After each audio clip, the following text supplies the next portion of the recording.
Simin, answer those two questions, actually. What happened overnight, and what caused it to happen? Sure. So the Turkish lira has hit a record low against the dollar. It's currently at 3.95 against the dollar.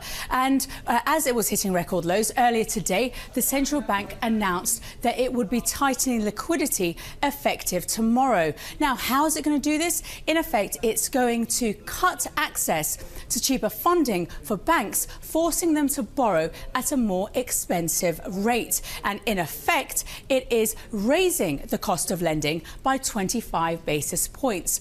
But this wasn't enough to help stop the lira's slide. Investors seem to want more action from the Turkish central bank. Now, the yield on Turkey's 10-year government bonds also at a record high, past 13%. Now, what's hurting investor sentiment?